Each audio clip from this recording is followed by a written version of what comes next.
Star Wars 7x7, episode 2339. It is official, it has happened. The worst kept secret for season 2 of The Mandalorian has been revealed, and we're going to talk about it in this Mandalorian briefing on chapter 13, entitled The Jedi. Punch it.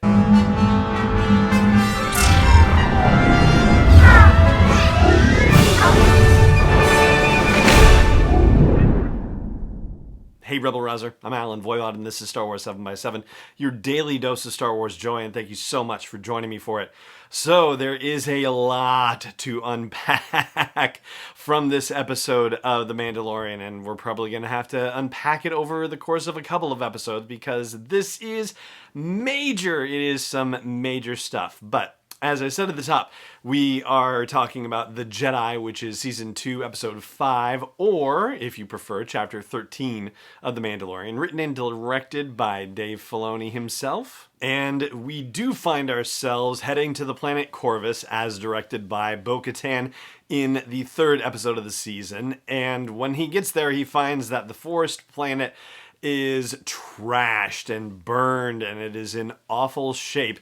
Bo-Katan apparently knew that Ahsoka was heading there, but I guess when we saw that exchange in the episode, The Heiress, that was episode 3, right? Chapter 11, it kind of made it sound like that's where she had taken up residence, basically. But that appears not to be the case as we discover the planet and as we discover the events happening and unfolding on the planet Corvus and in and around that city. And as the Mandalorian and Baby Yoda emerge from a squeaky clean looking Razor Crest, we see animals off in the distance, giant shadowy animals. And so here again, we're continuing with the theme of some very large animals showing up in various episodes of The Mandalorian. But this time we have nothing to do with them. And instead we are centered action-wise around this walled city and the fact that Ahsoka Tano is actually staging some sort of attack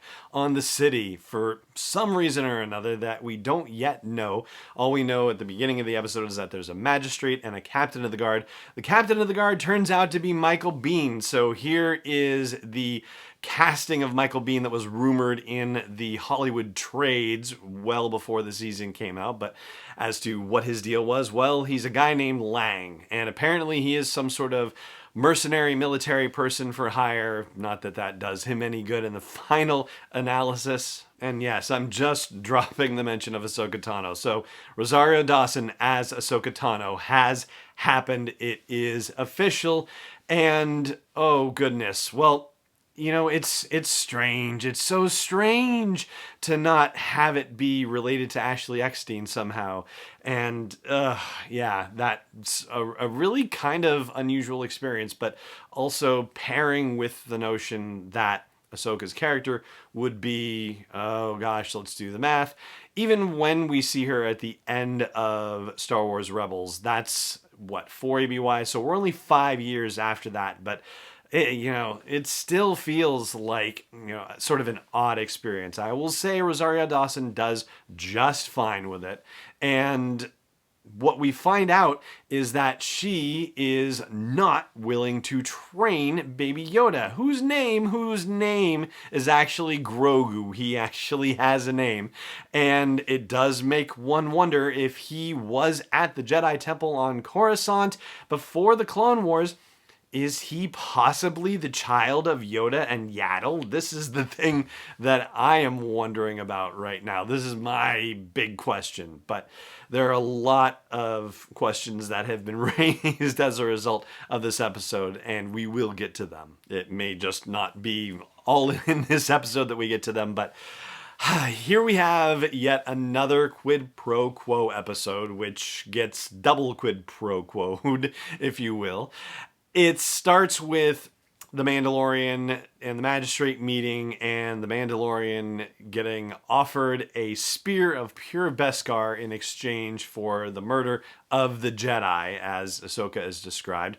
And it's interesting that Ahsoka does not hear the mention of the word Jedi and relabel herself and say, I am not a Jedi or anything like that. She does not disabuse that notion, which I kind of found fascinating. And eventually, once Din finds Ahsoka in the forest, or what's left of this burnt husk of a forest, they end up working out a deal where he says, if you see to it that the child is trained or can help me get the child trained, then I will help you deal with this magistrate. So again, there's another, you scratch my back, I'll scratch yours kind of situation that happens. And the way that they've done the fades and wipes in this, it's kind of funny that the Mandalorian tells Ahsoka, I didn't agree to anything. She told me to kill you and she'd give me a Beskar spear, but I didn't agree to it. And so now we have him making this proposition to Ahsoka, but we don't see Ahsoka agreeing to this necessarily, not verbally, basically. So they go off, and who knows? She doesn't necessarily have to honor anything either, because she didn't pinky swear on it or anything like that. But of course they do battle, and of course they end up defeating the bad guys naturally. And we get the next big reveal of the season, which is Ahsoka Tano getting the best of the magistrate and saying, where is Grand Admiral Thrawn? Where is your master? So saying that she reports to Thrawn and that he is her master. So whoa, and also hold the phone. So this goes back to, of course, Star Wars Rebels and the end of that show in the finale when Ezra and Thrawn were teleported, hyperspaced out by the Purrgil into parts unknown, and the epilogue, as we've discussed on the show, deals with Ahsoka and Sabine. Once the Empire has been defeated, taking off to go to see if they can find Ezra somewhere in the galaxy. Ezra is not mentioned in this episode, and so we don't know what his fate is. Obviously, the suggestion that Grand Admiral Thrawn is alive is made here because Ahsoka is still looking for him and thinks the magistrate is still reporting to Thrawn, so Thrawn at least is out there, but it leaves open the question of what Ezra's fate is at the moment. And in the aftermath of everything, he gets the spear anyway, even though he doesn't think he deserved it, but, he's kind of earned it one way or the other.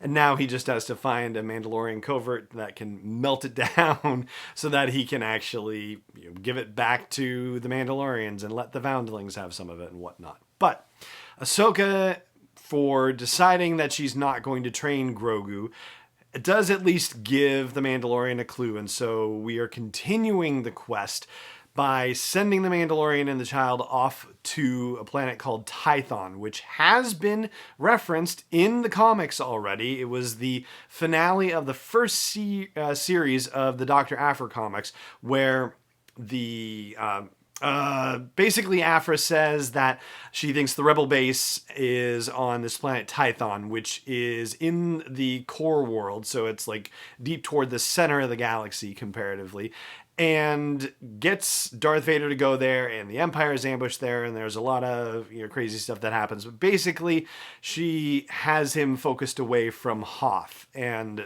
we'll just leave it at that for the moment. But Tython has been mentioned, and has been mentioned as being one of the planets that was early in the history of the Jedi Order, and that its temple was potentially a candidate for being the very first Jedi temple. And so now we are on a pilgrimage to the ruins of this ancient Jedi temple and a seeing stone there where once Grogu sits on it, he may be able to connect out with the Force to other potential Jedi in the galaxy that may still be alive who can reach out and help with training. And so the galaxy hopping will continue with the next episode. I'm going to throw a couple of quick fast facts at you in just a moment. One about a blink and you miss it Easter egg in the episode, and another about a behind the scenes kind of thing.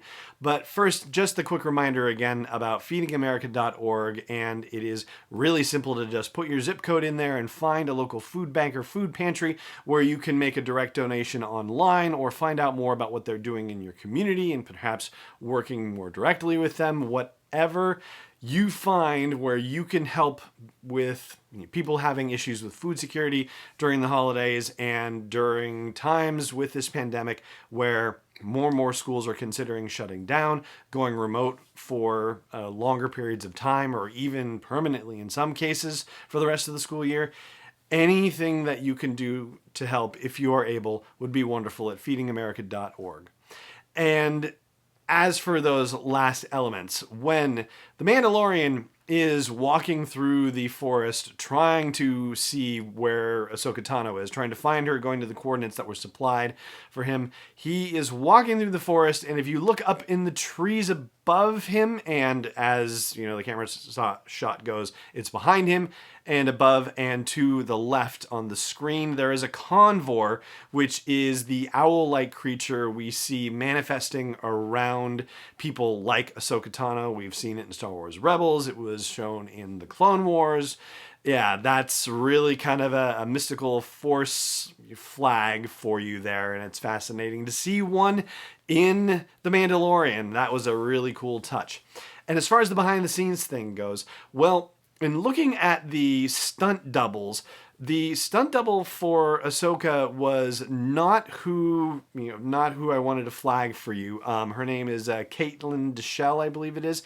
But the stunt double for the Magistrate is Lauren Kim, and I thought that was really fascinating because Lauren Kim is the person who was used as the live reference person for Ahsoka Tano when they did that episode in the final season of the Clone Wars they released on Disney Plus earlier this year, where she had the big battle with Darth Maul. And so Ray Park was the live action model upon which the animated version of Darth Maul was based for that fight, and Lauren Kim was the live action model for Ahsoka.